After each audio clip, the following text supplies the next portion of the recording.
nanti hal tersebut tidak memberikan rasa keadilan terhadap Nikita Mirzani, Bang. Oke, berarti ini ada dua dua pertanyaan ya. Yang pertama-tama saya ingin jawab begini ya, kepada rekan-rekan media. Satu, bahwa kalau ditanyakan apakah itu sudah tepat langkah hukumnya, kalau menurut kami ya, bahwa itu sangat tepat, dengan alasan bahwa memang putusan di pengadilan negeri ini sebenarnya itu sudah berawal, bahwa putusan itu kalau menurut kami ya, berdasarkan dengan fakta-fakta di persidangan, bahwa memang seharusnya putusan itu harus dibatalkan atau batal demi hukum ya. Kenapa demikian? Karena ini kan putusan, tidak harus serta-merta batal. Karena kalau putusan pengadilan itu kan harus diputuskan, harus dibatalkan oleh putusan pengadilan yang ada di atasnya ya. Dengan alasan bahwa berdasarkan fakta persidangan itu, ini luar biasa saya lihat. Satu yang paling penting yang harus diketahui oleh masyarakat atau penegak hukum lainnya, bahwa objek dalam perkara ini itu diduga keras bahwa itu adalah bagian daripada tindak pidana, ya, bagian daripada tindak pidana. Ini berdasarkan fakta persidangan ya. Apa itu? Skincare yang bermasalah. Oke, ya masih membahas skincare yang bermasalah. Tapi permasalahan itu sampai di mana? Itu ya teman-teman ya. Jadi skincare terus yang bermasalah. Dia tidak membahas mengenai pokok permasalahan yang sebenarnya. Ya, skincare itu yang direview. Tapi persoalannya reviewnya itu mendapatkan uang. Mendapatkan uang bukan karena endorse. Karena dianggap pemerasan. Ya, sudah terbukti nih pasal 27B. Ayat 2 aja sudah terbukti. Oke, tapi nggak mau nih. Oke, kita dengarkan lagi ya. Ya, dan diduga adalah ilegal. Kalau ilegal berarti itu Oke, dia mengatakan ilegal. Kalau produk itu ilegal, skincare itu ilegal, siapa yang berwenang? Siapa? Ya kan? Oke, kita lanjut lagi. dengan tindak pidana. Apa bukti-buktinya? Ketika orang bertanya apa bukti-buktinya, satu, itu ada jelas, ada liris dari BPOM bahwa objek perkara ini, ya, kasus Nikita ini adalah skincare, tidak memiliki izin edar. Oke teman-teman ya, katanya dia mengacu pada rilisan dari BPOM, ya, yang menyatakan bahwa tidak ada izin edar. BPOM itu juga penyidik. Kenapa BPOM merilis tetapi juga tidak melakukan proses? Itu kan bukan justru kita ini yang menyuarakan. BPOM itu penyidik loh. Punya wewenang untuk melakukan penyidikan. Iya kan? Nah, kita dengarkan lagi. Satu. Kemudian oleh Dokter itu ada bukti lab ya. Oke. Berpedoman dengan bukti labnya Dokter. Dokter itu tidak memiliki kompetensi. Meskipun dia dokter, tapi tidak memiliki kompetensi. Tidak memiliki kapasitas. Terserah kalau nggak percaya. Wah, di mana skincare ini juga yang menjadi objek dalam perkara Nikita ini adalah mengandung bahan-bahan yang berbahaya. Nah, mengandung bahan-bahan yang berbahaya. Ya, kalau mengandung bahan-bahan yang berbahaya, laporkan ke BPOM. Gitu kan? Bukan diucapkan saja berbahaya, tapi nggak dilaporkan ke BPOM. Lanjut lagi ya. Ya, dan itu sudah disampaikan di pengadilan. Sudah disampaikan, hakim harus tahu itu. disampaikan di pengadilan katanya. Hakim harus tahu itu. Dan ketiga, Tiga, ya. itu adalah laporan polisi Hmm. sebelum Nikita dijadikan tersangka. Oh, tidak begitu, Pak. Jadi, setelah Nikita dilaporkan, Pak, setelah Nikita diproses, baru ada laporan, Pak. Silakan dicek, Pak. Dicek lagi laporannya nomor berapa, bulan berapa, nanti kan kelihatan kok. Ayo, kelihatan, ya. Oke. Oleh Polda Metro Jaya, itu adalah laporan polisi di Mabes Polri, Tuh. ya kan? Ya, Betul. seharusnya hakim ini paham bahwa ini resikonya ketika Nikita nanti diputus bersalah ini, artinya apa? Putusan itu bisa dinyatakan cacat yuridis. Ya. Karena kenapa? Karena ini seakan-akan putusan ini melindungi satu kejahatan. Wah, itu kan seakan-akan putusan ini melindungi kejahatan. Teman-teman simak. Supaya kalau ada tapping itu kan bisa tahu kenapa. Karena menyimak dari pernyataan-pernyataan ini gitu. Iya. Nah, ketika putusan seperti ini kan risiko sebenarnya hakimnya. Ada sanksi kode etik di sana. Bahkan dia bisa dilaporkan ke polisi. Laporkan saja, Pak, nggak apa-apa. Ya, itu ada tindak pidana di situ. Waduh. Ya. Dan ketiga, bahkan potensi digugat. Ya, digugat secara perdata. Itu. Nah, persoalannya ini. Iya. Pertanyaan seriusnya, kenapa kok hakim ini sampai harus memutus ini perkara ini? Ya, karena hakim, Pak, dalam undang-undangnya ya, undang-undang kekuasaan kehakiman ya, meyakini itu, Pak ya. Jadi hakim itu harus memutuskan, Pak. Oke, lanjut lagi.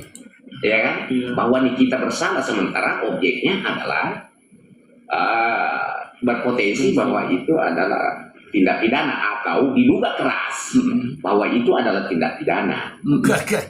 Kenapa diduga keras? Karena sudah ada bukti laporan polisi. Artinya kalau ada laporan polisi itu berarti sudah ada bukti permulaan yang cukup. Apa bukti permulaan yang cukup itu? Minimal 2 alat bukti yang sah.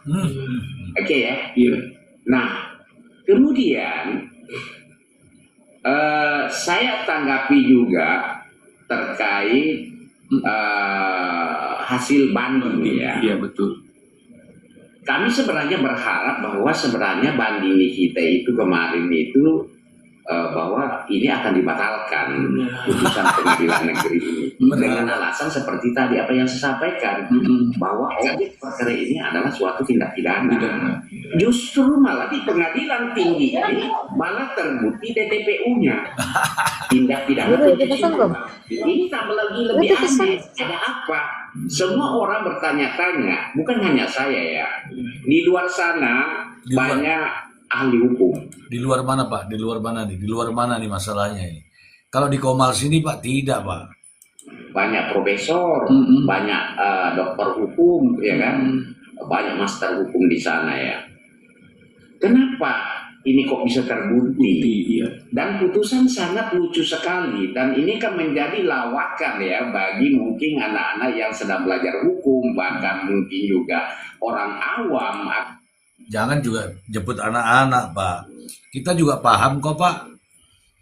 Akan menjadi tertawa. Coba kalian perhatikan putusannya. Ada salah satu di situ dinyatakan ya bahwa Nikita dinyatakan terbukti bersalah turut serta melakukan tindak pidana pencucian. Nah, ini diulang lagi ya, padahal saya sudah sampaikan ya. Ya kan? Kau kira ini anak-anak uang. Saya pikir gini, mungkin anak yang baru belajar aja mengerti apa arti kata turut serta itu. Ya, kalau turut serta itu berarti ada pelaku utama, ya kan? Ataukah minimal? itu yang sederhana memang begitu, Pak. Itu yang sederhana itu begitu. Ada yang utama, ada yang turut serta, ada yang mengikuti lagi di belakangnya. Baris di belakangnya kayak ngantri gitu Pak ya, maksudnya begitu kan? Kalau yang ini tidak Pak, kan berkasnya di split Pak. dikatakan bahwa secara bersama-sama melakukan tindak pidana itu.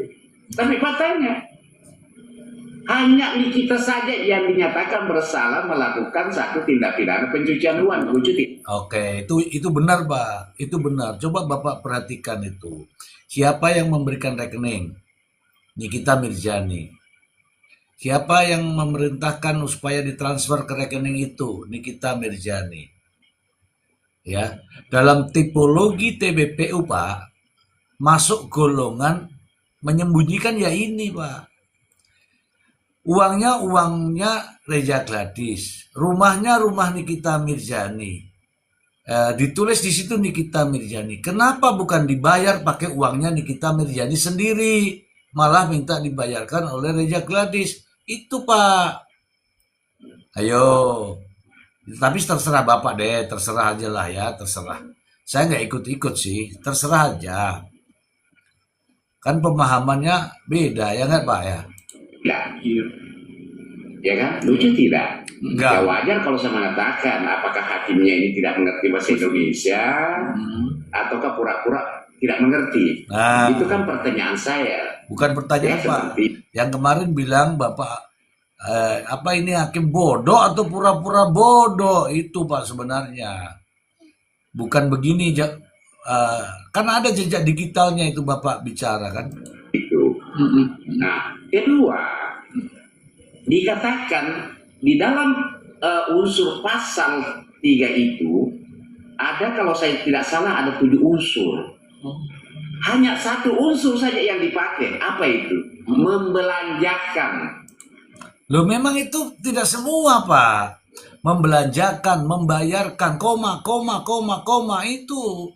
Jadi salah satu unsur saja itu sudah masuk, itu terpenuhi, Pak. Halo, nggak perlu semuanya, Pak. Ada kan menukarkan uang asing, nggak perlu, Pak. Membawa ke luar negeri, nggak perlu. Memang pilihan itu unsur itu alternatif, Pak. Nggak harus semua. Ya. Membelanjakan Iya. dengan tujuan untuk untuk menyamarkan dan menyembunyikan. Ya. Nah, kalau kita kembali ke peristiwanya ya, Iya. semua orang saya pikir tahu. Kalau itu dikatakan menyembunyikan, lah RG sendiri yang merasa ditipu, yang merasa korban, yang mentransfer. Nah, itulah namanya pemerasan, Pak. Orang itu mentransfer karena apa? Karena adanya tekanan. Gitu kronologis, Pak. Yang kronologis keseluruhan, Pak. Jangan sepotong-sepotong. Ke suatu rekening perusahaan di mana developer ini, di mana kita membeli satu unit rumah di situ. Artinya di situ sudah jelas bahwa tidak ada kata disembunyikan. Iya. Karena orang yang mengaku korban sendiri ini yang mentransfer, artinya Dalam unsurnya itu, Pak, menyamarkan atau menyembunyikan. Jadi atau, Pak. Jadi yang disembunyikan itu lain, yang disamarkan itu lain. Sekarang begini, Pak, logikanya. RG yang bayar. Yang bayar tuh RG, Pak. Tetapi kenapa ditulis Nikita Mirzani? Atas permintaan itu, Pak. Untuk apa? Ya supaya tersamarkan. Kalau RG yang nulis, misalnya nih, kiriman dari RG, justru malah kelihatan bahwa RG yang membeli rumah. Tapi RG kan cuman membayarkan. Artinya apa?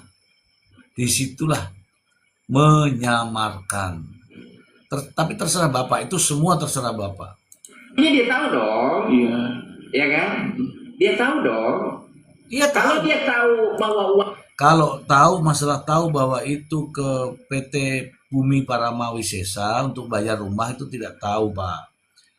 Intinya nomor rekening itu diberikan oleh Nikita Mirzani dan diminta untuk menuliskan not Nikita Mirzani.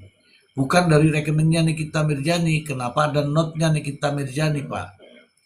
Ayo, Bapak bertentangan loh ini dengan pernyataan sebelumnya. Katanya ini pasal 27A. Kalau pasal 27A itu Pak, itu menyerang kehormatan. Tidak perlu ada uang Pak. Kan ini kalau ini kan sudah ada uang. Ayo Pak, diingat lagi pernyataannya. Itu adalah hasil kejahatan, berarti dia juga turut serta kalau dia. Iya, betul. Kan kira-kira itu. Ya. Itu rangkaiannya begitu. Nah kedua, Iya Bang Kritik. kalau dikatakan menyamarkan, ya kan, uang hasil kejahatan ini menyamarkan. Apa sih sebenarnya menyamarkan? Iya, iya. Kalau menyamarkan itu misalnya mengganti identitas. Nah, itu beda lagi, Pak. Jadi tipologi TPPU itu, Pak, banyak sekali modelnya. Bukan hanya yang ikut, yang Bapak pelajari saja. Yang lain juga ada, Pak. Misalnya saya mau mengirim uang ke seseorang, ya kan, dengan tujuan saya menyamarkan. Tentu kan saya kan pinjam rekeningnya siapa, Iya. dan mungkin noti pengirimannya juga atas nama orang lain. Iya. Tapi ini fakta, Iya. ya, faktanya benar-benar dikirim ke perusahaan. Nah, itu, Pak. Karena ada yang kirim Reza Gladys, namanya Nikita Mirzani. Itu duit siapa, Pak, namanya, Pak? Duit siapa, yo? Duit. Developer di mana nih kita beli rumah, dan noti pengirimannya atas nama Nikita.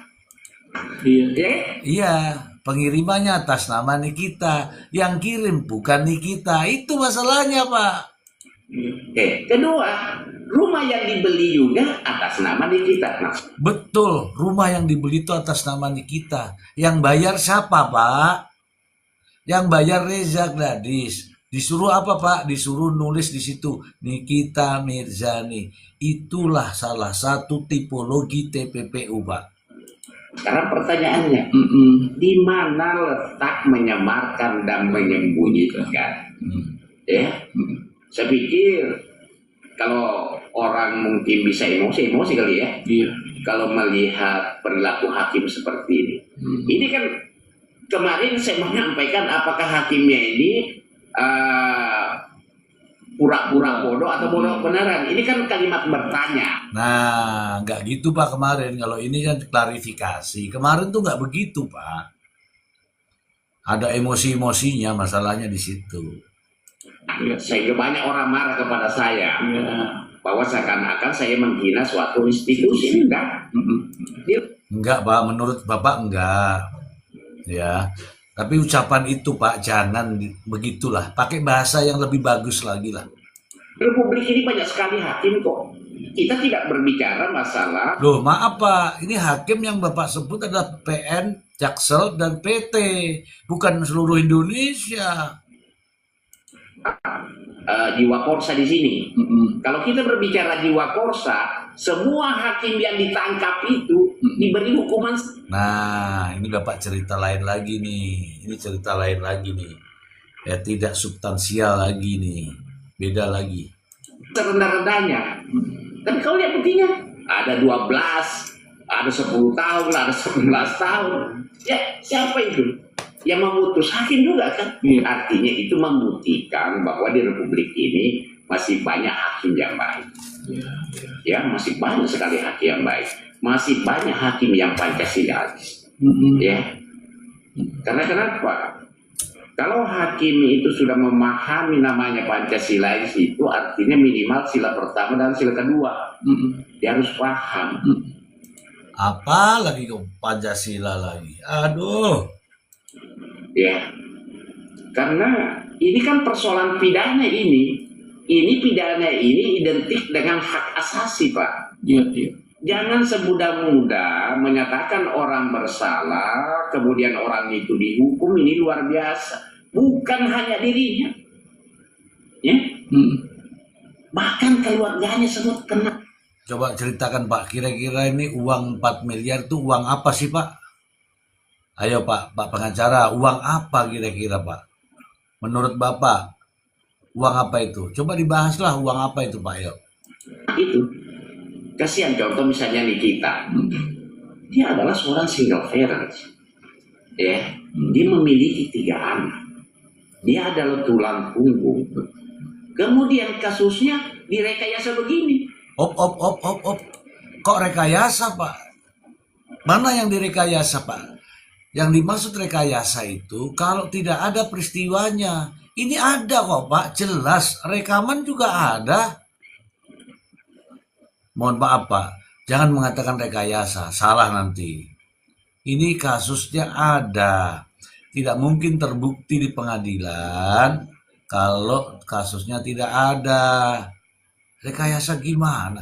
Duitnya itu duit asli, Pak. 4M. Bukan duit rekayasa, Pak. Yang rekayasa itu review-reviewnya. Yang tidak memiliki kapasitas. Tapi mereview. Untuk apa, Pak? Coba itulah. Sekarang itu rasa keadilan itu di mana? Ya, kami ini sebenarnya pengacara tidak pernah membela namanya kesalahan.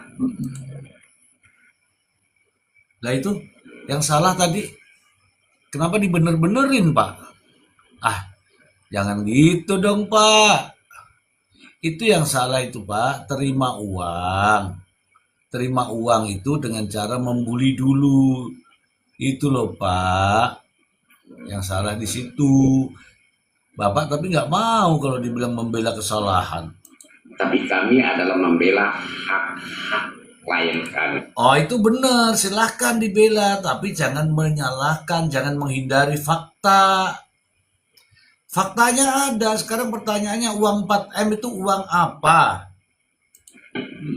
Ya, kami membela seperti itu, bukan membela kesalahan. Kenapa kami banyak kuar-kuar seperti ini ya? Nah, kalau keluar-keluar Pak memang terlihat sih, terlihat dari sininya itu sudah kelihatan. Suka keluar-keluar, memang kelihatan sih Pak. Ini Bapak pakai apa ini? Pakai gelang. Wah, ada gelangnya juga nih Pak nih ya, gelang, cincin. Ini gelang apa itu? Wah, manik-manik itu. Atau tasbih? Nggak tahu. Merah lagi gelangnya. Bagus Pak, pinjam gelangnya Pak, boleh Pak? Tekan ya. Kenapa kita banyak kuar-kuar seperti ini? Karena kami melihat bahwa perkara ini seakan-akan dipaksakan. Nah, dipaksakan. Bagaimana bisa dipaksakan Pak? Yang dipaksakan itu terpaksa gara-gara direview, kemudian diminta uang 5 miliar, sanggupnya 4 miliar, itu yang dipaksa Pak. Mulai dari penyelidikan, ya kan? Penyelidikan dipaksakan Pak, begitu ya? Aduh, sudah. Penuntutan sampai putusan ini. Ya, kalau ini normal, ya kami biasa-biasa saja. Yang nggak normal yang mana Pak? Ini normal Pak.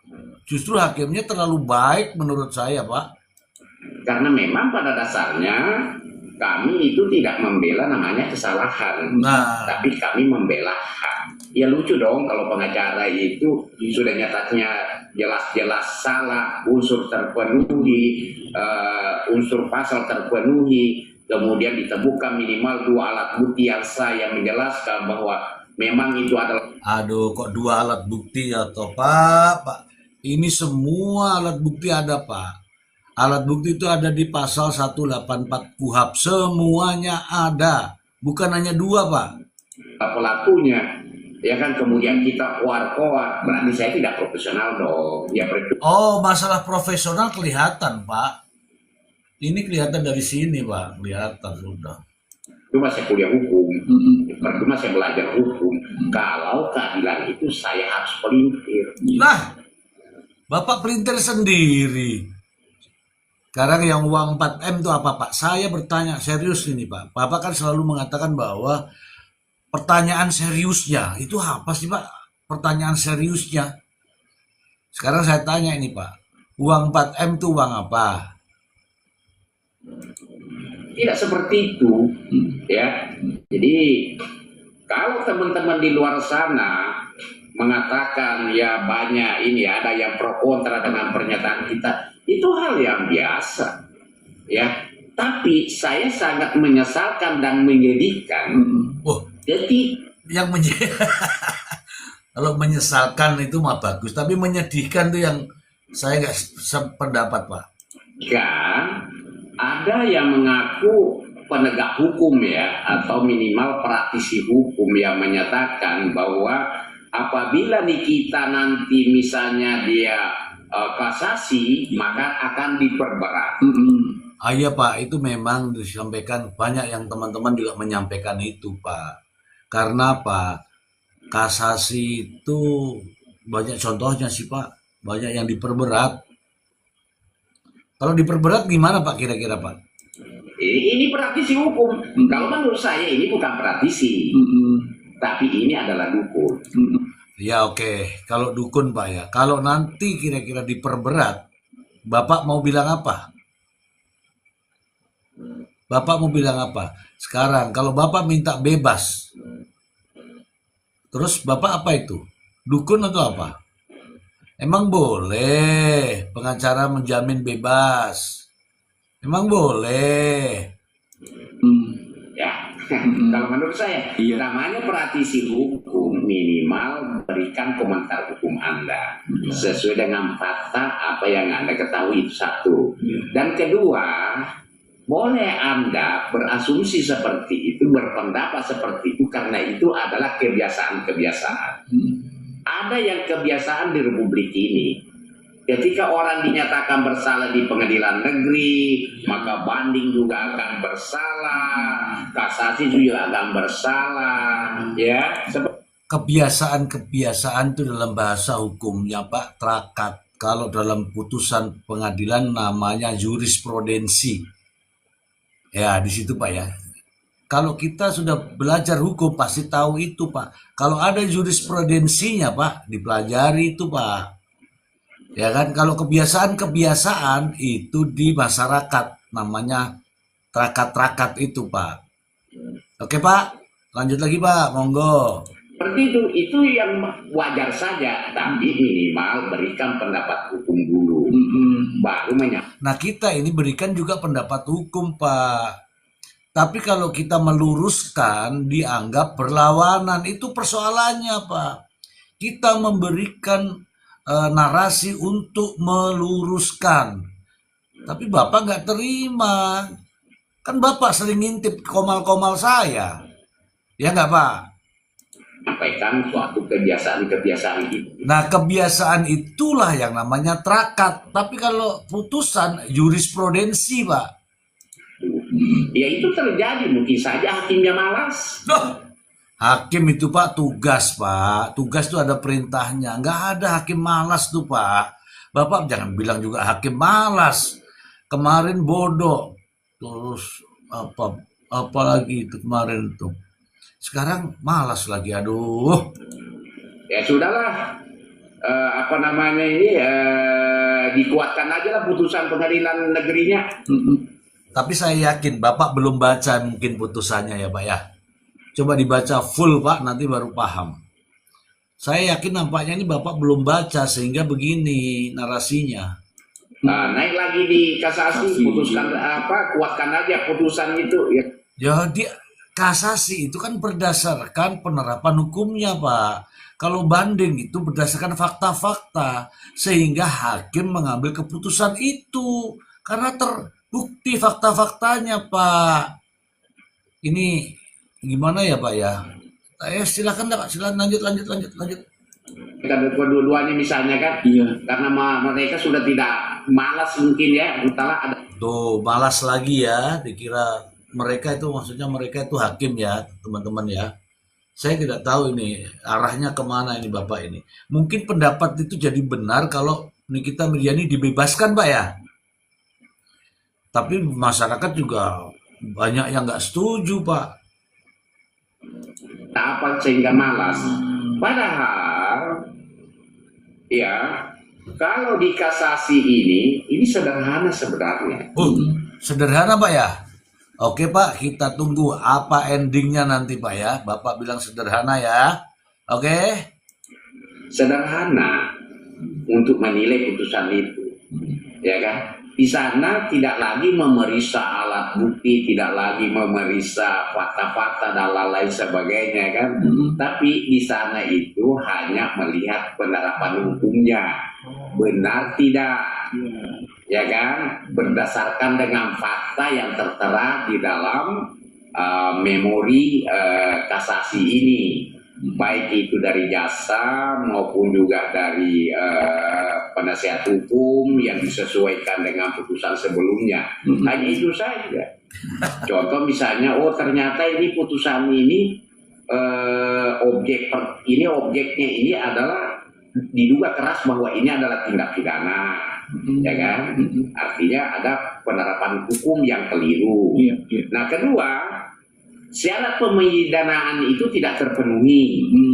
Apa itu? Ya, unsur pasal yang dituduhkan itu tidak terpenuhi. Ya, tidak memenuhi namanya asas legalitas. Ya, asas legalitas itu diatur di dalam pasal 1 ayat 1 KUHP. Ya kan? Dalam penjelasannya disebutkan bahwa apabila salah satu unsur atau lebih daripada satu unsur tidak terpenuhi, maka Aduh.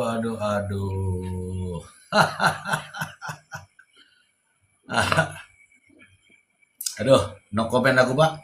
perbuatan itu bukanlah suatu tindak pidana. Oke. Nah, kalau terpenuhi semua, Pak.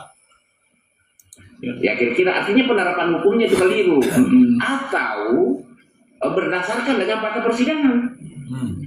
Ya, apa fakta persidangan yang ditemukan sebenarnya ini?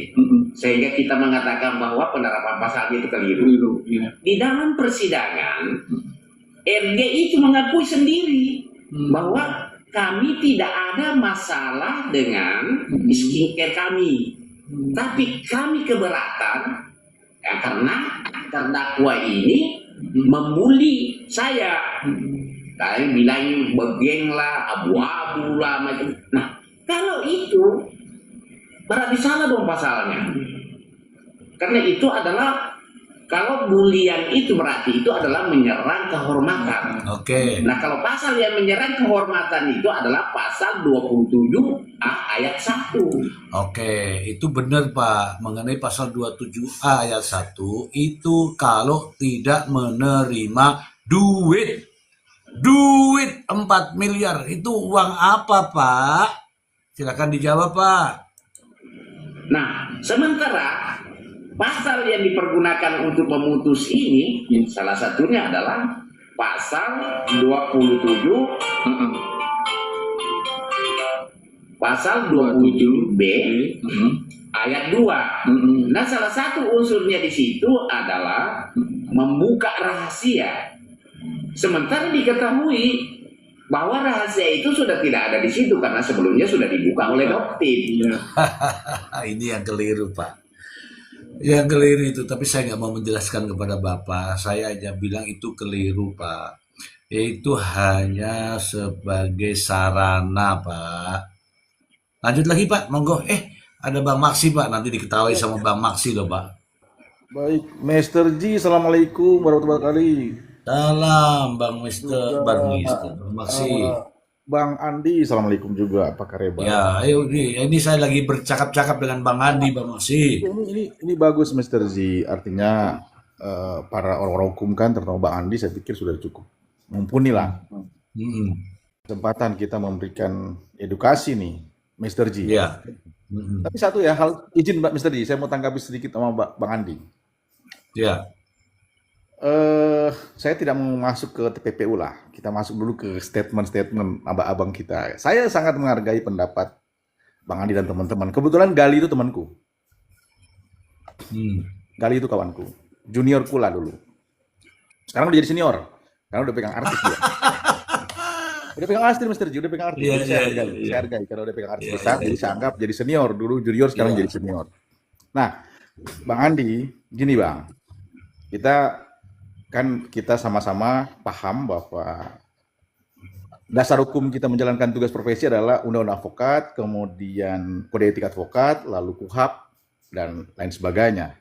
Terutama Undang-Undang Advokat dan Kode Advokat, Kode Etik. Saya rasa-rasanya ingin masukan kepada Mas Gali pada waktu itu, cuman nggak ada kesempatan. Karena terlalu sibuk dia. Coba kita sama-sama baca lah. Kode etik advokat pasal 4, Bang Andi. Biar kita sama-sama fair nih.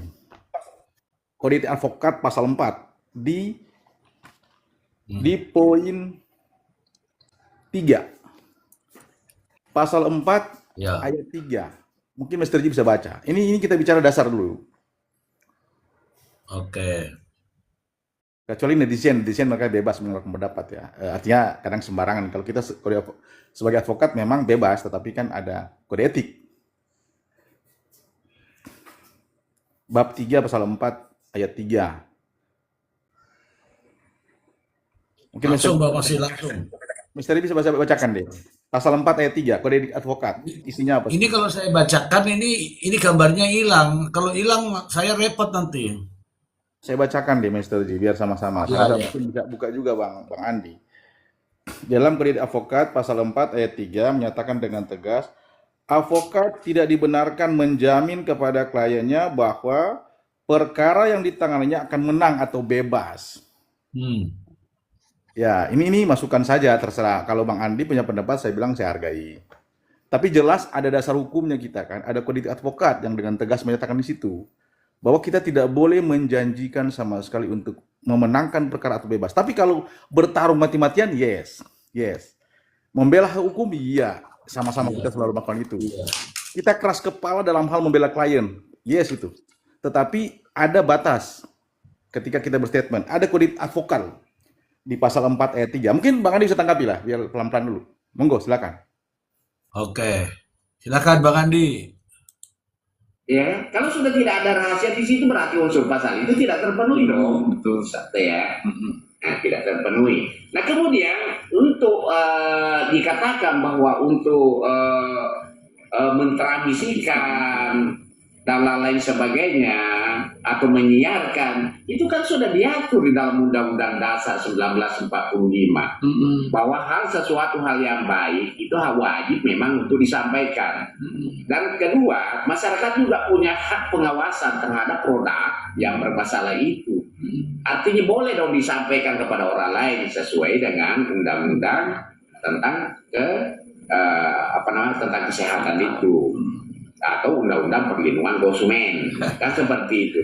Artinya kedua unsur itu tidak terpenuhi kalau pasal 27B ayat 2. Artinya apa? Ya kembali ke asas legalitas. Ya kan, bahwa apabila salah satu unsur atau lebih daripada satu unsur itu tidak terpenuhi, maka perbuatan itu bukanlah suatu tindak pidana. Kalau bukan suatu tindak pidana, maka orang itu harus dibebaskan. Ini mungkin notif sedikit ya, bahwa memang di Republik ini saya lihat ini terlalu banyak sarjana undang-undang, bukan sarjana hukum. Dia hanya taunya baca pasal berapa, ayat berapa, kan gitu. Tapi kan seharusnya minimal mereka ini paham tentang asal. Aduh Bang Maksi, aduh disebut Bang Maksi. Sarjana undang-undang Bang Maksi. Misteri satu lagi, Misteri izin Misteri buat Bang Andi lah. Tadi Bang Andi belum sempat jawab, saya punya belum menanggapi ya. Tadi saya bilang di kode etik advokat. Itu yang pertama. Kemudian yang kedua, begini aja. Kita bicara fakta yang ada, realita yang ada bahwa faktanya perkara NM sudah diuji di PN kan, diuji di PN. Dan sudah teruji. Lalu kemudian diputuskan. Lalu diuji lagi. Bang Andi juga nanti menguji lagi di PT, ya kan? Karena itu hak, tidak salah. Itu karena hak hukum daripada terdakwa. Diuji lagi, diuji di PT, akhirnya apa? Naik 6 tahun, kan kasihan. Teman-teman sejawat mengatakan pokoknya harus bebas PT pada saat banding harus bebas.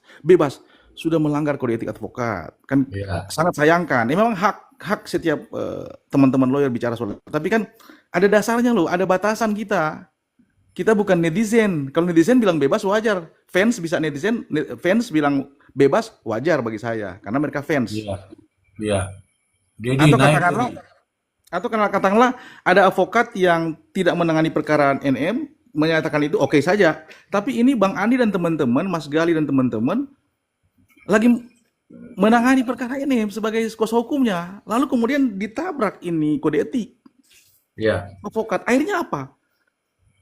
Akhirnya ketika diuji dibanding di PT, naik 6 tahun. Ini semua ini kan fakta. Dan ini sudah jadi viral se-Indonesia Raya. Saya pikir kalau ada main-main penegak hukum yang lain, apakah itu jaksa atau hakim, oh luar biasa mereka ini cari masalah besar di negara ini. Ini perkara kecil tapi jadi besar karena kan selebritis ya. Sebelum cuma 4M, kita nangani Bang Andi sama, kita nangani mungkin yang ratusan M, tapi nggak segini, nggak sejadi besar ini. Nah makanya saya coba waktu itu saya mau kasih masukan ke Mas Gali, jangan coba-coba Anda melanggar kode etik pada saat berstatement di media, membela keras kepala dalam membela klien. Yes, saya setuju, sama kami juga begitu. Saya keras kepala dalam membela klien saya, tapi tentunya saya uji dulu secara kita gelar perkara secara internal dulu. Wah ini unsur masuk kemana? Ketika kita yakin unsur nggak masuk, memang kita keras kepala dalam hal membela itu pasti. Kita keras kepala melawan. Tapi ketika sudah diuji dan akhirnya fakta-fakta persidangan terbukti, nah kita nggak terima, lalu tadi kita tabrak kode etik advokat. Akhirnya apa? Kan kasihan, secara langsung kita telah menjanjikan muluk-muluk terhadap klien kita. Dan pada akhirnya dalam putusan banding PT naik 6, itu fakta lagi realita. Nah kalau ini nanti kasasi, marilah kita uji. Oke, Mr. G, saya nggak apa-apa. Saya belum komentar terkait Bang Andi terkait kasasi, karena kasasi kan belum putusan. Mari kita uji lagi. Apakah statement dari Bang Andi dan teman-teman harus statement kita yang teruji dan terbukti nanti. Demikian, terima kasih. Oke. Ah itu. Silakan. Ini ada tamu nih Bu, siapa ya? Bu. Halo, siapa nih ya? Aku nggak kelihatan nih. Mana Dedi tadi? Dedi gimana nih? Disuruh minta naik malah. Ada Bu Rulia. Bu Rulia, silakan Bu Rulia. Oke. Assalamualaikum. Lagi mau undang Bang Andi ke sini. Perlu diundang nggak? Nih saya lagi nyari dia nih. Bang Andinya. Kenal juga. Benar. Mr. Z. Iya, saya sangat memperhatikan dari pernyataan-pernyataannya. Bukan pertanyaan tapi pernyataan. Begitu Bang Dedi. Oke Bang Dedi, tahan dulu. Tahan dulu. Ini ada Bu Rulia, selamat malam Bu Rulia. Anda kepencet atau memang ingin naik Bu Rulia? Kepencet aja Pak. Kepencet ya. Oke, turun ya. Oke. Bang Maksi. Bang Maksi terkait kode etik tadi, Bang Maksi sebut pasal berapa tadi Bangnya? Itu ada di pasal 4 kode etik advokat ayat 3 Mr. Z. Itu tegas di situ jelas. Kita kan dibatasi oleh saya bacakan ya. Baca Mr. Z. Saya bacakan satu persatu. Pasal 4. Oke. Pasal 4A. Saya bacakan semua deh. A. Advokat dalam perkara-perkara perdata harus mengutamakan penyelesaian dengan jalan damai. B. Advokat tidak dibenarkan memberikan keterangan yang dapat menyesatkan klien mengenai perkara yang sedang diurusnya. C. Advokat tidak dibenarkan menjamin kepada kliennya bahwa perkara yang ditanganinya akan menang. D. Dalam menentukan besarnya honorarium, advokat wajib mempertimbangkan kemampuan klien. Oke, betul sekali di sini ya. Di poin C, advokat tidak dibenarkan menjamin kepada kliennya bahwa perkara yang ditanganinya akan menang Atau bebas. Ini sudah ada advokatnya, ada kode etiknya. Apa di sana mengatakan bahwa bebas begitu, Bang Maksi? Mungkin ini praduga ya. Mungkin Bang Laburso ya. Mungkin punya Daeng punya kode etik sendiri barangkali, kita nggak tahu. Tapi setahu saya kan masih kita pakai kode etik ini kan. Yang baru. Kecuali ada kode etik baru ya yang sudah dirubah. Saya nggak tahu itu. Demikian. Saya kira belum ada yang baru, masih ini juga ini. Coba kita dengarkan lagi apa yang selanjutnya dia sampaikan. Ini kayaknya ini sudah open ini dia, open mic dia. Asas hukum itu seperti tadi saya sampaikan. Asas Yang legalitas. pertama asas legalitas itu. Nah, itu asas legalitas itu dari kemarin Pak dibahas Pak. Aduh Pak. Tapi bahasnya juga salah Pak, gimana? Ya udahlah, lanjut lagi Pak, lanjut lagi, saya kasih kesempatan. Salah satunya tidak ada pidana tanpa kesalahan. Kesalahan itu lahirnya dari perbuatan yang sempurna. Perbuatan yang sempurna itulah yang melahirkan suatu kejahatan. Nah, kejahatan inilah yang dikemas menjadi satu kesalahan. Itulah yang dipidana, diberi sanksi oleh negara melalui alat-alat negara, yaitu polisi, jaksa, dan hakim. Itu ya. Makanya saya bilang, kalau hukum ini mau baik, ya serahkan sepenuhnya kalau pidana kepada negara. Jangan ada intervensi dari pelapor, karena Ini intervensi dari pelapor. Ini nampaknya kecurigaan terus digembar-gemborkan Bang Maksi. Mr. G gini, saya tanggap sedikit. Memang kita tidak bisa pungkiri, memang belum bersih, oke. Tetapi kan sudah ada perubahan yang cukup jauh. Tapi ini case-nya berbeda. Ini viral, nggak berani. Polda itu, ini viral masalahnya. Dan saya bilang tadi, ini cuma 4M. Mohon maaf, Mr. G, kita sudah tangani berpuluh kali lipat lah. Tetapi karena ini viral, nggak sembarang. Saya cari cilaka ini, cari perkara gitu. Polda Metro Jaya, kemudian JPU, Kejaksaan, dan kemudian Hakiman, apalagi di PT ini, bahkan dikasih 6 tahun. Ini malah rusak. Maka saya mau katakan begini, Mr. G. Kalaulah memang unsur-unsur tidak terpenuhi, 27B, kita bicara 27B dulu deh. Ayat 2 tidak terpenuhi, maka saya akan mungkin saya akan bergabung dengan Bang Andi, Bang Laruboso, dan Gali. Saya akan minta. Serius, Mr. G. Saya akan belajar. Karena kebetulan ya kita sama-sama Mr. G, kita kan kalau membela klien yang benar kita pasti keras kepala dalam membelanya. Pasti kita lawan penyidik, kita lawan seperti itu di pengadilan maupun di kepolisian. Asal itu berdasarkan kebenaran dan keadilan.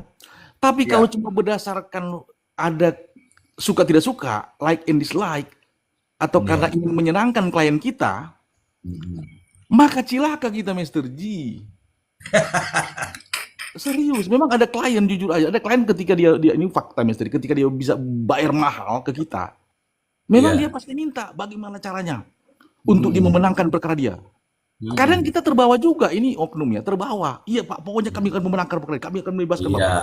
Karena sudah melihat di situ 1M sampai 5M, kelar juga, goyang juga secara batin. Tapi saya sendiri pun Mr. G, teman-teman suka bilang, Mes kalau cuma 1M lo nggak goyang, tapi kalau 5 sampai 10M goyang lo. Wah, gue nggak bisa jawab. Mr. G, makanya saya bilang Mr. G, kalau orang-orang yang begitu yang meminta ke kita, saya nggak tahu ya, Pak Bang Labruso dengan teman-teman ini diminta terdakwa atau mereka sendiri yang berinisiatif. Biasanya kalau ada yang orang-orang berduit lah, Mr. G, bayar kita kan mahal. Pokoknya bagaimana caranya. Padahal udah salah Mr. G, udah salah. Ini yang saya bilang udah brengsek bajingan tengik. Iya. Saya melihat ini banyak suuzonnya Bang Maksi. Nah, kalau maksudnya bajingan tengik si kliennya, kalau dia merasa berduit kan sudah salah, dia ingin kita bebaskan dia dengan mengandalkan kekuatan uang. Saya nggak bisa Mr. G, jujur aja Mr. G. Mungkin kalau saya lakukan itu Mr. G, ini sedikit bukan berarti saya mau riak ya. Kalau saya mau ikutin itu Mr. G, jujur aja, saya udah bagi sama Mr. G bangsa 1-2M pasti. Pasti Mr. G, kecil itu. Cuma kan saya nggak bisa tidur Mr. G. Nah, ini kan jadi pertanyaan, apakah inisiatif Bang Andi dan teman-teman, Bang Labruso, atau memang permintaan dari kliennya untuk membela mati-matian loh. Padahal Mr. G, jaksa maupun hakim dalam persidangan, mereka harus membuktikan alat bukti. Mereka juga tidak bisa langsung dalam otak mereka untuk memenangkan perkara ini. Nggak bisa, begitupun pengacara. Nggak bisa, karena ada kode etik. Kan semua diuji dengan fakta-fakta persidangan. Itu Bang Deddy sering jelaskan tuh, bagus tuh. Walaupun dia bukan seorang hukum, tapi dia bagus dalam hal menjelaskan. Oke. Kita kalah. Demikian, Mr. Deddy. Terima kasih. Baik, ini ini ya mulai dari polisi itu disalahkan, jaksa disalahkan, hakim di PN disalahkan, eh, di PT lagi disalahkan. Mungkin ya, putusannya itu hanya ingin bebas, itu masalahnya, sehingga beginilah mati-matiannya. Dan saya membaca karakter dia ini dengan narasi-narasinya, nampaknya dia nggak membaca kronologis peristiwanya ini. Bagaimana menurut Bang Deddy?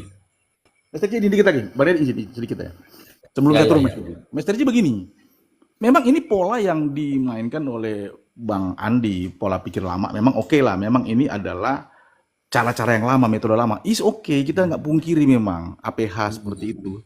Tapi Ya. ini dengan adanya di media sosial, viral Mr. G, nggak berani Mr. G, nggak berani. Kalau berani, cilaka itu, cilaka.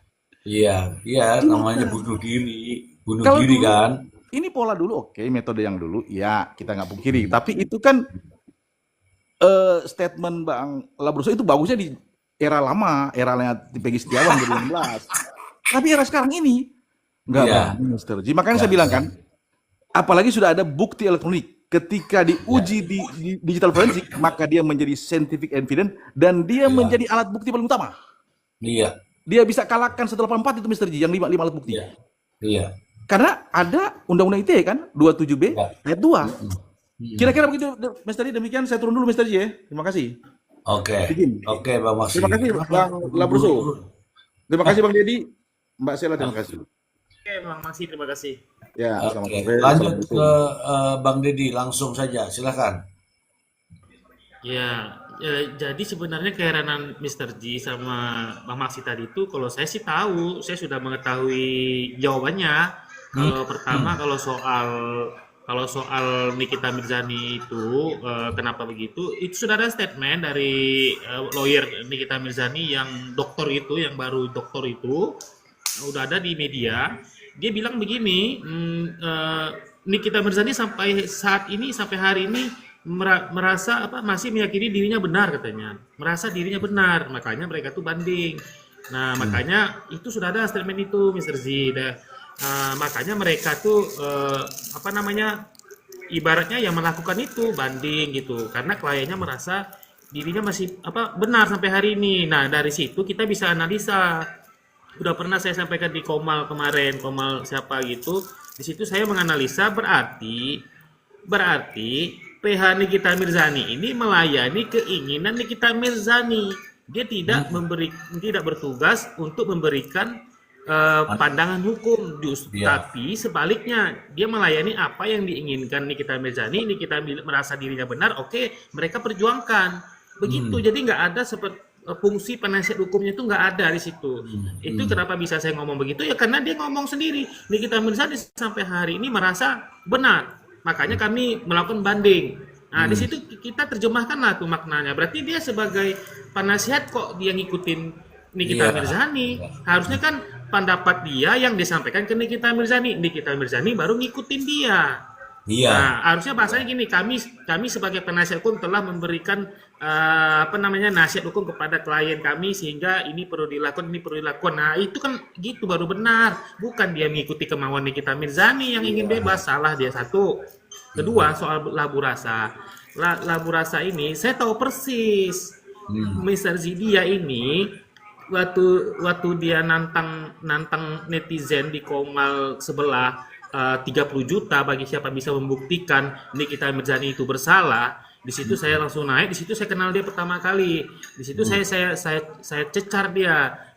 Saya sampaikan dulu buktinya ini kronologinya, buktinya kan adalah bukti chatting ya kan, bukti di elektronik kan. Itu saya sampaikan ke dia tanggal 14 itu buktinya ada, faktanya ada, sudah diungkap di persidangan, tidak dibantah oleh Nikita Mirzani. Di mana di situ Nikita Mirzani menyuruh melakukan, saya bacakan chatting-chattingnya. Nah, dia bilang begini, saya jujur aja saya nggak tahu kasus ini karena saya bukan pengacara di pidana, dia di perdatanya dia ini. Lalu saya bilang kalau nggak tahu di pidana ngapain nantangin orang? Itu saya makanya saya jadi dia nih, makanya saya pastikan kalau dia bicara tentang pidana sekarang, Kalau kita sangkut pautkan dengan fakta dia mengatakan dia bukan kuasa hukum pidana dan tidak tahu kasusnya, dia tahunya cuma skincare aja katanya gitu, Mr. Z. Dia hanya ngerti Iya, betul. tentang skincare katanya gitu. Waktu itu ya Mr. Z ya. Nah, makanya sekarang kita buat kesimpulan. Jika Ya. dia berbicara seperti ini menyinggung kasus pidananya, berarti Mr. Z, kenapa dia bisa bicara begini? Sudah pasti karena dia diberitahu oleh temannya. Jadi dia hanya mendengarkan sepihak. Dia tidak tahu persis tentang pidana, dia nggak ngikutin. Dia udah ngomong. Itulah Mr. Z. Makanya kalau saya bilang dia ini, tadi dia bilang apa tadi, sarjana undang-undang apa? Saya pikir Ya. dia saya juga mau ngomong saat ini juga banyak pengacara bodrek, tapi saya nggak mau sebut nama gitu kan, yang Ya. asal ngomong, asal jeplak dengar sebelah pihak. Ini dengan sebelah pihak ini, saya pastikan berarti saya taruhan Mr. Z. Dia cuma dengar dari keterangan yang menguntungkan dari sesama lawyer pidana itu, makanya dia sesat sekarang, sesat banget. Sekarang kita tinggal kalau dia ada muncul, kita tinggal minta sama dia fakta terkait pernyataan dia. Mana buktinya? Doktip pernah melakukan review glowing booster cell. Mana buktinya? Saya pastikan dia nggak bisa menunjukkan buktinya karena dia cuma hanya asumsi mendengarkan sebelah pihak. Lalu dia ngomong berkoar-koar kayak begini. Bagi saya ini memalukan. Itu aja Mr. Z. Baik. Ditahan dulu Bang Deddy, ditahan dulu. Karena dia masih mau bicara ini Bang Deddy. Kita simak lagi. Bagaimana pernyataan dari Bapak ini. Silakan Pak, silakan. Akan hukum di Republik ini dijadikan alat untuk balas dendam. Nah, ini pernyataan balas dendam itu. Tidak ada itu hukum untuk balas dendam Pak. Aduh, Bapak ini sudah baca dari putusan banding belum? Wah, ternyata sudah terbaca ini oleh hakim nih Pak. Bapak belum baca putusannya, yakin? Ya kan? Sehingga ketika ada perkara bagaimanapun juga orang ini merasa dia harus menyerahkan orang itu, sehingga Wah, salah ini. Masa perkara kok dibilangnya yang penting saya harus penjarakan orang itu. Nggak bisa begitu Pak.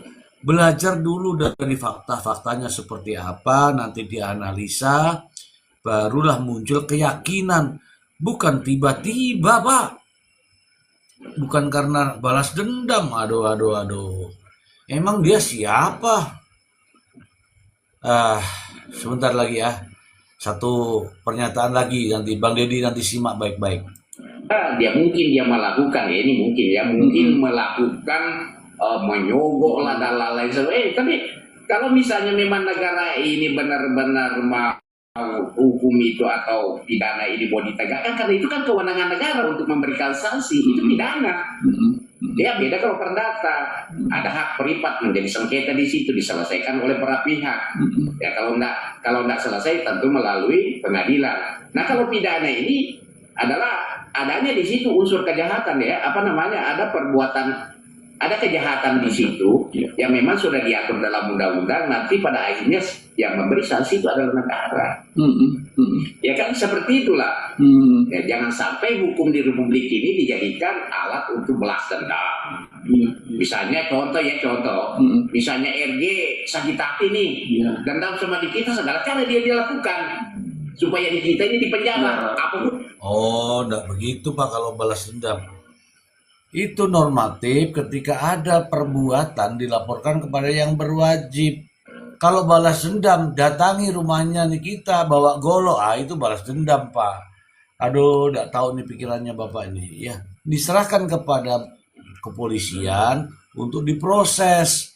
Itu hak setiap warga negara. Aduh Pak. Bagaimana menurut Bang Deddy nih? Makin lantur nampaknya nih Bang Deddy. Nah, jadi gini Mr. Z, ginilah. Kalau dia kan gini, unsurnya kan kata dia kan tadi sudah patah karena Doktip telah mereview, jadi tidak ada lagi rahasia. Jadi unsurnya tentunya harusnya patah. Jadi ini kan narasi besar, narasi utamanya dia ini sementara ini Mr. Z, sehingga Itu yang dipermasalahkan dia. Itulah yang dipermasalahkan dia pada intinya. Jadi kalau kita melihat reaksi dari Bang Andi, sebenarnya secara manusiawi wajar dia seperti ini karena setahu dia itu bukan rahasia. Jadi siapapun pasti akan berontak, akan berang, akan marah. Masalahnya Bang Andi ini tidak begitu ceritanya Bang Andi gitu loh. Kalau ceritanya begitu, nggak salah Bang Andi ini kayak begini, kritis, marah, merasa terzolimi klien atau siapa. Ya nggak sah-sah saja, kita pun juga karena unsurnya kan tentunya harusnya patah dong. Kalau memang itu bukan rahasia, ya kan? Kita kan harus objektif. Tetapi masalahnya ceritanya nggak kayak gitu Bang Andi. Bang Andi itu salah gaul, salah. Makanya kan katanya pengacara, satu saksi kan bukan saksi. Kalau hanya cuma mendengarkan keterangan teman Bang Andi sendiri, tapi tidak pernah melihat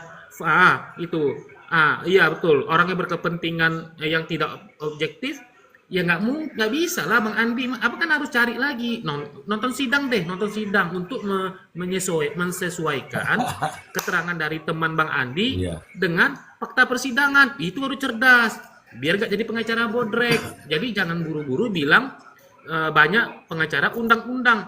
Ternyata nanti dia sendiri yang bodrek, kan malu ujung-ujungnya. Itu Mr. Z yang bisa saya sampaikan. Iya, sekarang hari ini dia bicara pidana. Dulu dia bilang sama saya, dia nggak ngikutin kasus pidana, dia nggak tahu. Sama sekali dia nggak tahu. Dia taunya cuma skincare, kata dia gitu. Tapi dia nggak tahu bagaimananya nggak tahu. Karena dia di perdata. Makanya Mr. Z, kalau dia lagi bicara begini, menyinggung kasus pidananya, menurut Mr. Z lah saya tanya. Kalau dulu dia nggak tahu, sekarang dia bisa ngomong ini karena siapa coba? Karena siapa dia bisa ngomong ini? Sementara dia belum tahu. Nah itu dia, pastilah itu. Makanya saya pasti dari temannya yang sesat. Itu aja Mr. Z. Baik. Gimana menurut? Iya, tunggu dulu. Nampaknya nih mau ini ya, mau menambahkan lagi ini. Kita berikan kesempatan dulu nih Bang Dedi, biar tuntas dia. Nah itu yang tidak benar sebenarnya. Seharusnya negara dalam hal ini melalui alat-alat negara ini jernih, objektif melihat perkara ini. Ya kasihanlah masyarakat. Jangan sampai masyarakat ini sebenarnya tidak salah.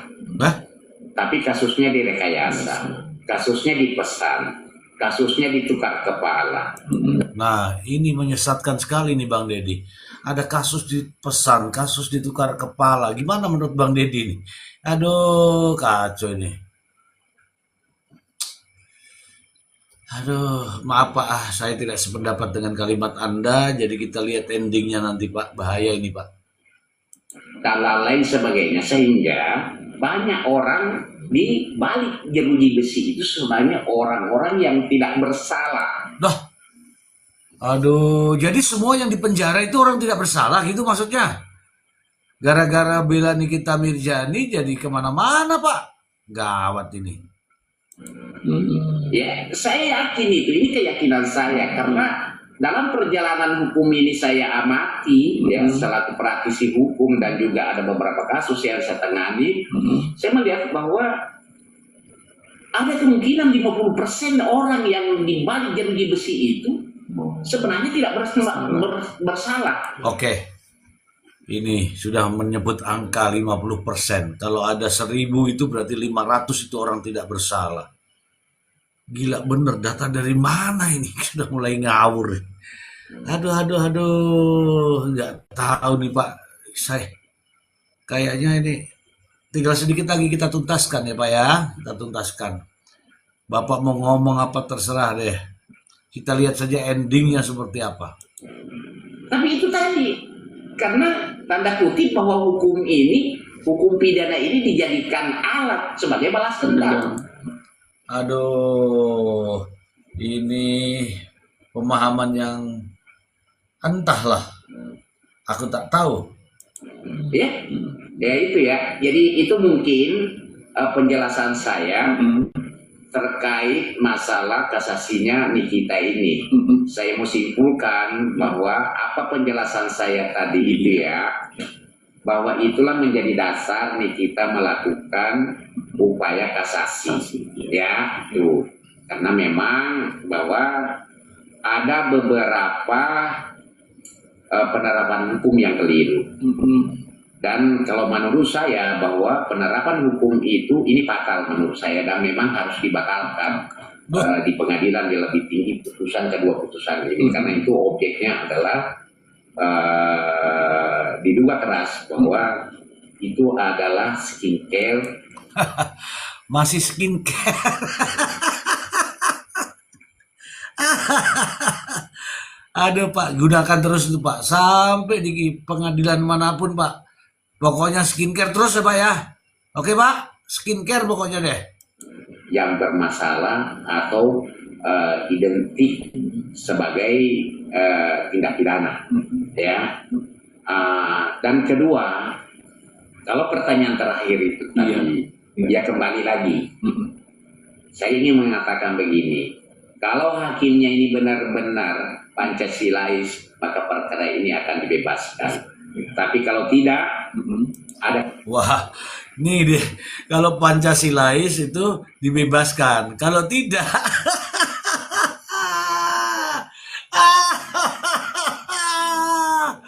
ampun DJ.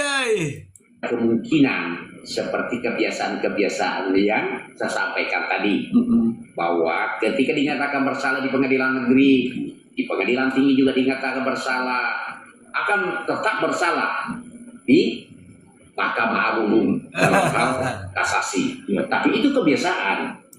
Pak, itu kalau putusan Pak, namanya jurisprudensi. Kalau kebiasaan-kebiasaan di masyarakat, itu namanya trakat. Begitu Pak ya, oke? Oke. Ya mungkin saja bisa ketemu hakim yang tidak Pancasilais. Tapi kalau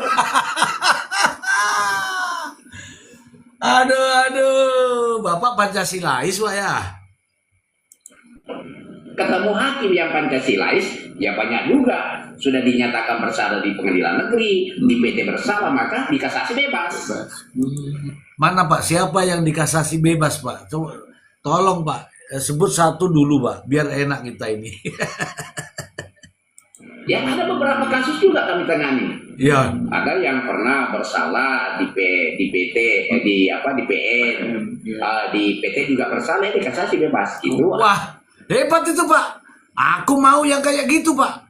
Jadi di PN salah, di penjara, di PT salah juga, di Mahkamah Agung bebas. Bapak yang nangani Pak ya? Ada yang kami tangani juga begitu. Tidak semuanya. Makanya tadi orang hukum, rekan-rekan di luar sana, Iya. ya Termasuk di Komal ini Pak ya, di Komal ini Pak ya. Oke? Bapak selalu ngintip-ngintip di Komal ini kan? kalau memberikan pendapat, berikanlah pendapat yang baik. Itu Tidak bisa Pak, pendapat yang baik dianggap melawan. Kalau kita ikuti pendapat Bapak, jadi kita tersesat. Bagaimana itu Pak? Hah? Lebih baik kita di Komal sini aja, bagus. edukasi ya kepada khususnya pada masyarakat. Karena ketika kita berbicara di luar pengadilan itu namanya praktisi. Ya kayak Bapak itu kan kemarin nggak ikut sidang Pak, ya kan? Makanya Bapak nggak tahu nih peristiwanya seperti apa nih. Kalau aku sih ngamati Pak.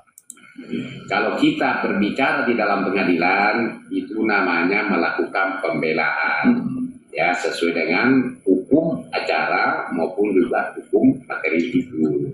Jadi jangan juga ketika rekan sesama rekan sejawat ini Ini mulai nyinggung-nyinggung nih, nyinggung-nyinggung Dedi ini. Nyinggung-nyinggung Komal ini nih. memberikan statement ya hukum sehingga yang bully siapa? Rekan sejawatnya sendiri. Iya Pak, begini Pak, karena Bapak mau berapi-api tapi kayaknya gimana ya Pak ya? Begitulah. Artinya apa? Ya kan? Ya tentu kalau saya sarankan belajarlah hukum yang baik dan pelajarilah tentang kode etik advokat itu supaya Dia sebut kode etik advokat. Ya aduh. Menjanjikan kebebasan itu juga melanggar, Pak. Hati-hati, Pak. sesama rekan sejawat ini ada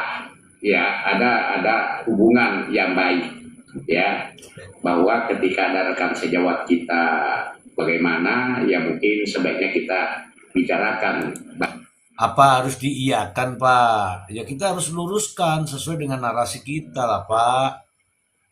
Masa Bapak pendapatnya salah kita, oh bagus begitu, kan nggak begitu, Pak. Baik, apakah kita datangi ke kantornya ataukah kita cari kontaknya. Janganlah dikit-dikit rekan sejawatnya dilaporkan, rekan sejawatnya dihina-hina. Ini lucu. Sementara di dalam kode etik advokat itu disebutkan bahwa para pengacara ini ada kewajiban di sana harus saling menjaga namanya solidaritas itu, ya kan? Bahkan rekan sejawat itu kalau ada melanggar kode etik itu tidak boleh dipublikasikan.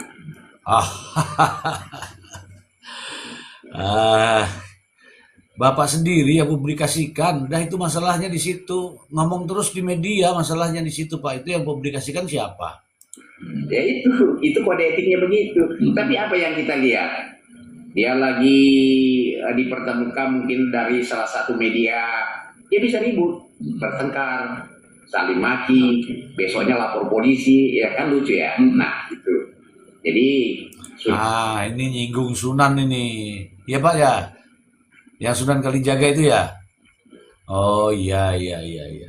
adalah pengacara itu adalah kalau menurut saya adalah benar-benar pekerjaan yang mulia, karena membela. Ya, coba bayangin. Ya, mau lihat buktinya. Ya, polisi bermasalah selaku penegak hukum cari pengacara. Tidak sah itu BAP-nya kalau tidak dapat. Oke, kalau pengacara bersalah, Pak, ditangkap sama polisi, Pak.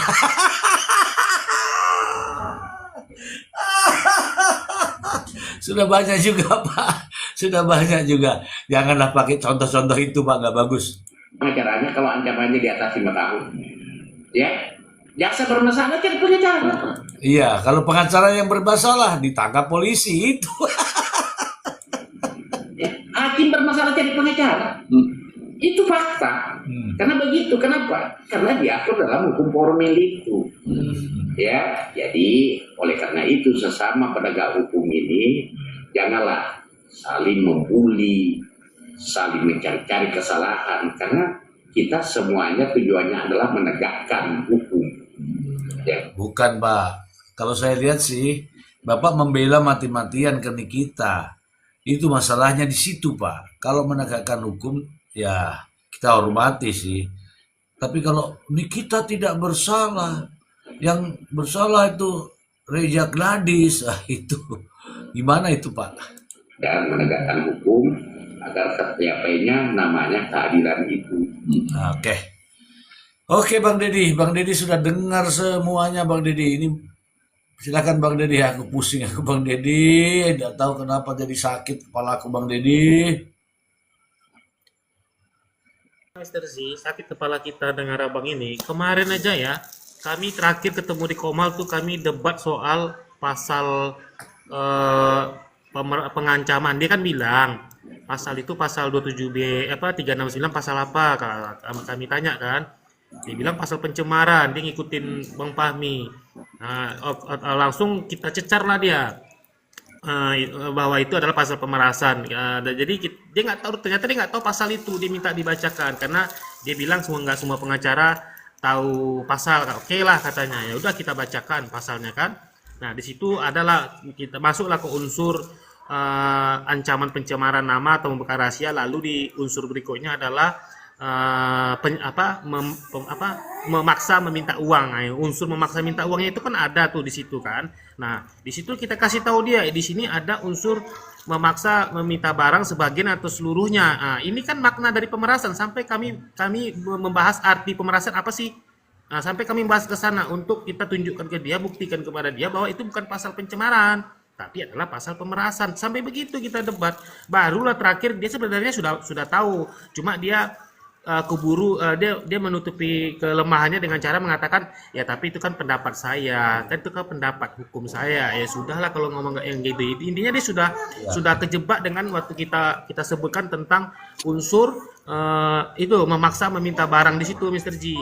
Sampai kami terangkan tentang arti pemerasan itu. Nah, sebenarnya dia sudah kejebak, cuma dia mungkin biar dia nggak malu ya, dia bilang aja ya ini kan pendapat hukum saya. Intinya begitulah orangnya. Nah, jadi untuk kali ini itu dia ini sebenarnya seuzon kepada aparat penegak hukum, kepada Dr. Reza Gladis, ya karena dia mendapatkan informasi yang salah. Itu aja masalahnya di situ, dan ini sangat disayangkan karena pengacara ini. Tapi kalau menurut saya ya, menurut pendapat saya ini misalnya sih yang belak-belakan ini, kalau menurut saya dia orangnya cara apa ya, orangnya gegabah ya, gegabah.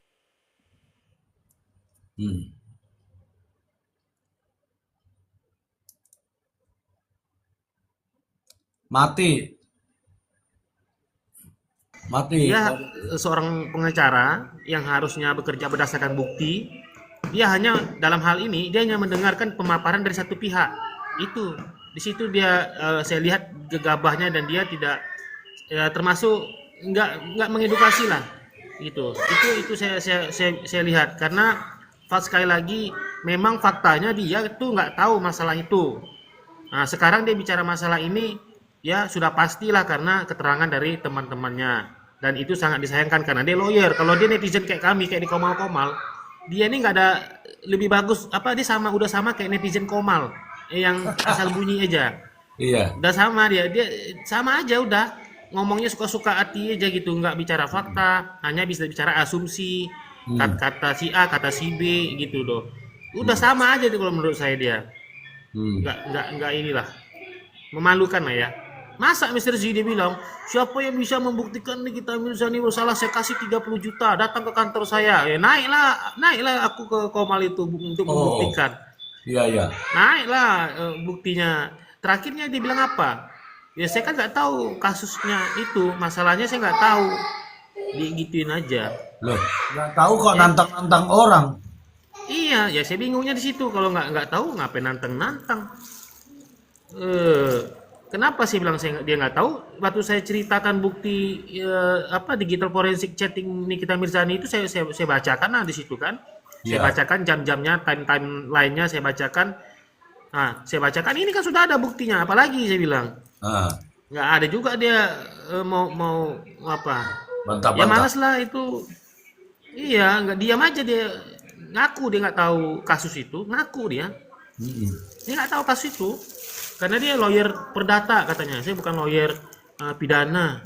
Nah, dari situ saya sudah, mohon maaf lah, sudah saya jengkal lah si kepalanya tuh, Bang Laburasa itu. Sudah bisa diukur ya? Kalau sudah bisa terukur lah, saya dalam hati saya bilang, wah ini sama aja lah dengan Komal-Komal orang-orang ini kan, mak-mak semua itu waktu itu yang brutal-brutal. Jadi saya diserang juga waktu itu kan, diserang juga sama teman-temannya. Itu kan sebelum sama aja dia. Ya. Itu sebelum putusan waktu PN ya, belum putusan PN ya. Belum putusan. Kebetulan ada Prof Hendra nonton rupanya. Saya nggak tahu kalau ada Prof Hendra nonton. Oke. Tapi kan sekarang kan terlihat bahwa hakim menyatakan bahwa terbukti Bang Deddy. Kalau sekarang dia berbicara mengenai pidana, sementara dia tidak mengetahui tentang peristiwa pidana ini. Bagaimana itu Bang Deddy? Saya lihat lawyer kebanyakan nggak bahasanya begini, masih lebih rajin netizen apa bising kali. Gini masih mending netizen lah yang bukan sarjana hukum tapi masih mau belajar, maksudnya mencari informasi secara lengkap baru bicara. Mereka itu nggak waktu di awal-awal parah mereka nggak pernah baca dakwaan itu, termasuk Bang siapa namanya, Bang Masih juga itu. Dia, Iya, kami iya. sering bilang itu, baru makanya dia baru cari dakwaan itu kan karena kita selalu bilang itu, nggak udah baca dakwaan belum misalnya, sebelum ada dakwaan narasi kita berdasarkan rekaman suara itu kan sama pernyataan PH Dr. Reza Gladys. Nah itu Iya. dibantah-bantah terus kita, oke lah ya kan, nggak masalah. Pas ada dakwaan muncul, mereka masih belum mau tuh membaca-baca dakwaan itu. Tapi karena kita debat terus, kita selalu nyinggung itu terus, sebagian mereka sudah ada yang baca. Tapi kalau netizennya hampir nggak ada yang baca. Kalau lawyer-lawyernya, saya pikir Bang Maksi nggak baca, rupanya dia baca juga pada akhirnya kan. Karena Iya. banyak yang nggak mau baca. Banyak yang nggak mau baca mereka pada waktu itu, asal bunyi aja. Udahlah Mr. Z kayak gitu aja. Banyak yang, kalau menurut saya kan, tapi kan gini Mr. Z, apakah dia kan dibayar kan Mr. Z? Dia kan dibayar kan, lawyer itu, ya wajar lah kalau dibayar biar nampak keren gitu sama klien. Menurut saya sih integritasnya nggak ada mungkin. Jadi yang penting udah kerja gitu, karena sudah kelihatan kerja gitu. Bisa jadi gitu kali ya. Jadi nggak terlalu mau bahas karena gini Mr. Z, saya jujur sama Mr. Z ya. Logika Ya. kita berpikir aja Mr. Z. Kita bicara logika. Kalau dia kan lawyer tuh, ya oke. Secara logika Mr. Z, kalau dia mau bahas kasus pidana, ya ini kita bicara ilmu logika aja, sederhana. Kalau dia mau bicara kasus pidananya, dia kan harusnya membaca putusan hakim itu atau melihat fakta-fakta persidangan baru dia berkoar. Itu Iya. sederhana gitu, sesimpel itu. Itu umumnya manusia loh, teman-teman, apalagi ini lawyer. Udah pasti dia melakukan itu. Tapi di dalam ini dia nggak ngelakuin. Dia hanya mendengarkan satu pihak. Jadi saya duga sebenarnya dia kayak mana ya? Nggak serius mau membela. Nggak Oh. serius tuh kalau saya lihat ya, kalau analisis saya nggak serius mau bela, cuma mau nampain biar dia kerja. Karena kalau memang dia dia punya niat baik, menurut saya, kalau dia memang punya niat baik, itikat baik untuk betul-betul membantu kliennya, dia pasti akan membuka semua data, bukan hanya keterangan teman. Ya, dia akan meminta data-data, fakta-fakta. Itu pasti itu baru dia ngomong. Iya. Nah, dari pernyataannya tadi sudah jelas-jelas tidak pernah ada fakta Doktip itu mereview Iya, Dr. nggak Hussein. Udah jelas-jelas di situ kita benang merahnya kita bisa tarik. Berarti dia ini nggak serius membela kliennya karena dia nggak mau, dia males membuka data, membaca fakta yang seabrek-abrek itu. Saya melihatnya ke sana. Patut diduga dia ini, ya yang penting gua ada kerja loh. Ini gua nih kerja, atau memang dia bodoh, mohon maaf. Atau Ya. memang daya SDM-nya nggak nyampe ke sana. Tapi kan nggak, apa mungkin pengacara seperti itu pemikirannya nggak sampai ke sana, nggak teringat ke sana untuk mengungkap fakta. Itu kan saya agak ragukan juga. Apakah Iya. mungkin itu terjadi di